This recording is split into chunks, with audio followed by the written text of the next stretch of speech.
Check this out. Beavers munch straight down on that tree so much. We might bring it down if it keeps munching down on it anymore. And it's pretty big. So it can fall quite easy. Hope he stops, because what's he gonna do with that? He can't fucking drag that, and there it is, damn. You know what I'm saying? Excuse my language.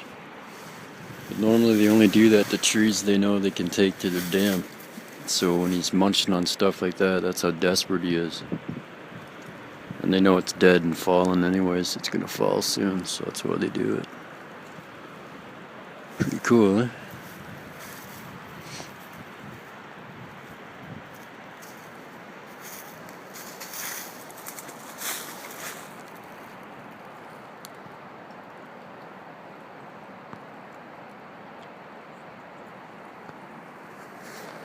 Peace.